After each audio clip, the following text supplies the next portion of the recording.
Marcela, você foi escolhida para começar e eu imaginava que você traria pontos importantes, mas você trouxe tantos pontos importantes que eu não fui capaz de anotar na velocidade da sua fala, porque foi um ponto importante atrás do outro.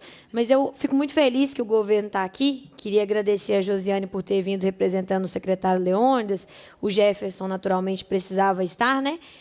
Obrigada também pela presença, porque são ilegalidades muito claras colocadas, né? O que a Marcela traz aqui para a gente. Então, a gente tem que não estava na ata do Conselho Estadual de Cultura e funcionários da secretaria não sabiam do que estava acontecendo. A gente tem 5 dias para apresentar o plano de dissolução do que o liquidante vai fazer. Essa palavra é tão simbólica, né? Tão clara. E a gente tem uma questão jurídica muito clara, que é o artigo 27. Eu pedi aqui o regimento. Acho que a gente tem motivos aí para, ao longo dessa audiência, e eu peço a minha assessoria para poder nos ajudar nisso, junto com a assessoria das outras deputadas e do deputado doutor Jean, que também chegou, eu queria registrar a presença dele, para já pensar num caminho jurídico como encaminhamento ao longo dessa audiência, porque é um descumprimento muito claro de um estatuto, né? Você foi muito sábia como você colocou as palavras. Em todo momento, o estatuto traz quais são as condições para a decisão. Mas, no momento da dissolução, tem uma característica específica colocada, e essa característica específica tem que ser obedecida. Se ela não for obedecida, a gente tem um descumprimento de um estatuto. E quem fiscaliza descumprimento de estatuto de associações e entidades, especialmente as de interesse do patrimônio público? Ministério Público. Então, a gente tem muitas questões aí para poder abordar. Logo no início, eu não gosto de ficar fazendo comentários sobre as falas, mas é um pedido para as nossas assessorias se reunirem um pouquinho durante a audiência e a gente conseguir pensar alguma forma de já sair daqui com o encaminhamento, porque com um descumprimento legal tão claro, o mínimo que a gente pode ter ao final dessa audiência é o encaminhamento nesse sentido. Queria lembrar o que a gente discutiu há poucos dias. Na hora da tragédia do Rio Grande do Sul, o Eduardo Leite ligou pedindo apoio técnico. Não foi para a Corsan, que ele privatizou, foi para a Copasa, que é estatal. Tem 20 servidores da Copasa lá no Rio Grande do Sul, dando apoio técnico para o povo do Rio Grande do Sul que está sem água para beber.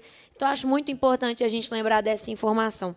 Agora, para trazer a sua contribuição, acho que é importante a gente começar a ouvir o governo, né? E aí, Jefferson, antes de eu passar a palavra para você, eu preciso que você saiba que a sua fala tem muita expectativa em relação a ela, porque muita coisa foi trazida aqui.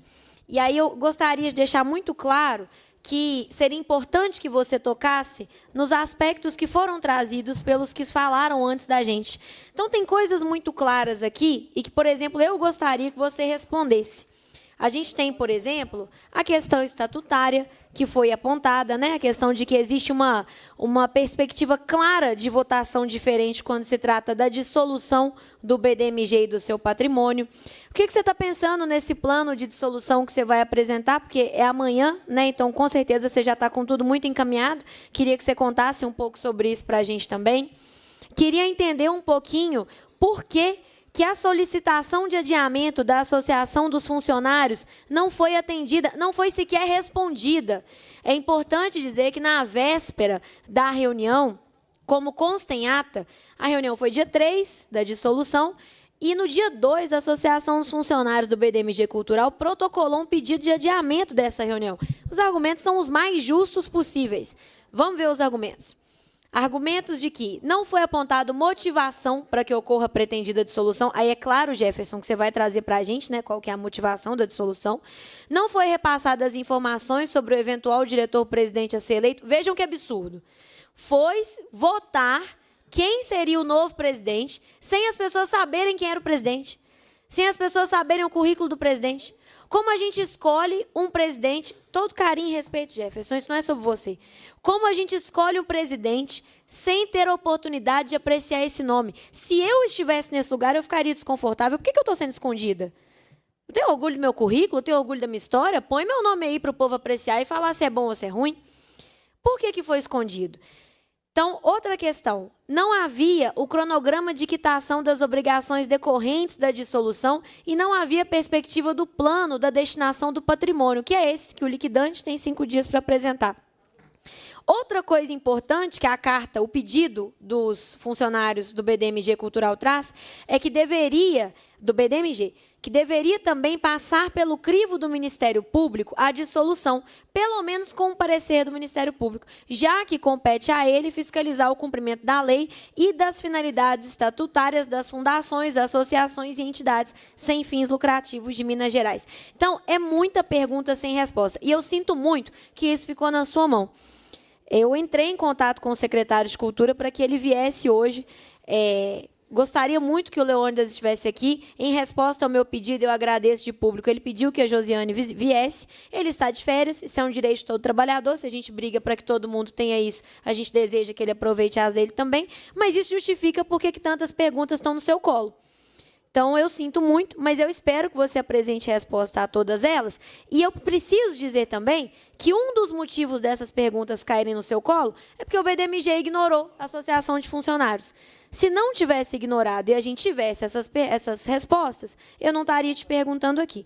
Então, eu te peço muita atenção aos pontos que eu levantei, por favor, para que a gente consiga, minimamente, ter um pouco de resposta sobre essa situação que envolve a dissolução do BDMG Cultural. Eu também gostaria muito que você trouxesse, com muita clareza, qual que é o motivo do fim do BDMG Cultural, que é a primeira pergunta que a Associação de Funcionários traz. Essa é a mais importante de toda. Houve um estudo que mostrasse ineficiência, porque a gente não viu nada disso. O que a gente viu, inclusive, a Marcela traz isso muito bem, é sobre como que a instituição melhora e é formada pelo tempo, como ela se aprimora, como a crítica faz com que ela melhore, como a pontuação externa faz com que ela melhore. E a gente tem aqui um documento celebrando seus 35 anos. Eu estou doida para ir para Ponte Nova amanhã, que eu vou viajar para lá amanhã, e ir lendo a revista com os 35 anos do BDMG Cultural. Não faz o menor sentido. Faça isso aqui, essa celebração. A carta do último presidente, que é o ex-deputado Gustavo Mitre, é quase que um ode à história do BDMG Cultural. E a gente, no ano seguinte, encerra. Não faz o menor sentido. Então, eu tenho certeza que você vai apresentar um argumento minimamente convincente. Porque, senão, eu vou ter que me somar às pessoas que acham que isso é uma retaliação, porque o governador foi vaiado durante 1 minuto no BDMG Cultural. E aí fica ruim demais, né? O governo não pode agir dessa forma. Então, eu te peço as respostas às falas de todos que se apresentaram aqui, seus argumentos, e a essas que eu estou trazendo para você. A gente continua sem respostas. Você trouxe, por exemplo, que todos os programas estão garantidos. A gente fica se perguntando, porque fui eu que sabatinei o Jefferson. E na sabatina, a gente percebeu como que a situação... Eu fui uma das que sabatinou o Jefferson. A gente percebeu como que a situação da FAOP está deplorável do ponto de vista de pessoal, está maravilhosa do ponto de vista do serviço que vocês prestam. Todo mundo falou, o problema não é a FAOP, mas está deplorável do ponto de vista pessoal e financeiro. E você não negou isso na sabatina. E aí, a gente sabe que o que está bancando, e você afirmou isso na sabatina, boa parte dos projetos são parcerias com prefeituras. O governo do Estado, assim, é o não governo completo. Muito dentro do que a Cida falou. E aí, Bela, cadê a Bela? Bela, você perdeu a fala da Cida, maravilhosa. Muito dentro da fala dela, de que a gente não fecha espaço de cultura, que a gente não diminui acesso à cultura. A gente tem uma perspectiva importante de... Quando a gente está falando do não governo Zema, é o tempo todo sobre transferir responsabilidade para os outros. E o que ele faz com os prefeitos daria uma outra audiência, que a gente poderia discutir o que o Zema faz com os prefeitos. Na segurança pública, quando ele não atende às demandas de viatura, de policial militar, e coitado de prefeito de cidade de 100 mil habitantes é pressionado para fazer guarda municipal. Na educação, quando ele pressiona os prefeitos até o ponto de fazer uma resolução regulamentando o ICMS da educação, que obriga os prefeitos a municipalizarem as escolas de ensino fundamental 1 para poder ganhar dinheiro dentro do ICMS da educação, que é totalmente o contrário do que a gente fez aqui na lei do ICMS, até na cultura. Quando, para a FAOP funcionar efetivamente, precisa de prefeito pôr dinheiro para que as oficinas aconteçam, para que as aulas de arte aconteçam, para que os cursos de restauro aconteçam. Então, assim, ô Josiane, os programas estão mantidos, mas quem vai pagar essa conta é prefeito? Porque, se for prefeito, tem que combinar com os russos, tem que falar com os prefeitos. E eu acho que não falaram. E aí eu até penso que a gente precisava chamar a MM para essa conversa também e a Frente Mineira de Prefeitos. Porque a fundação hoje está sendo bancada, toda a expansão dela está sendo bancada com o prefeito financiando. E as prefeituras de Minas, gente, se a Josiane falou que é do interior, eu também sou, não são a PBH. Não tem o orçamento que a Eliane, a nossa grande secretária daqui, tem. A maior parte da Secretaria de Cultura de Minas Gerais tem dinheiro para pagar uns 3 ônibus para o povo do Reinado ir para as festas. É isso. Essa é a realidade nua e crua que a gente tem no estado de Minas Gerais. Quando tem dinheiro para 3 ônibus e não precisa de vereador ficar complementando, porque a pauta é importante demais. Então, eu acho que a gente precisa responder as coisas sinceramente. Os programas estão mantidos com financiamento de quem? Já que a apresentação do plano é amanhã, vocês têm condição de responder, porque não é possível que isso não está pronto até agora. O que vai ser feito com os trabalhadores? O que vai ser feito com o patrimônio? A apresentação é amanhã. São 6 horas da tarde da véspera. Essa resposta tem que ser colocada à mesa.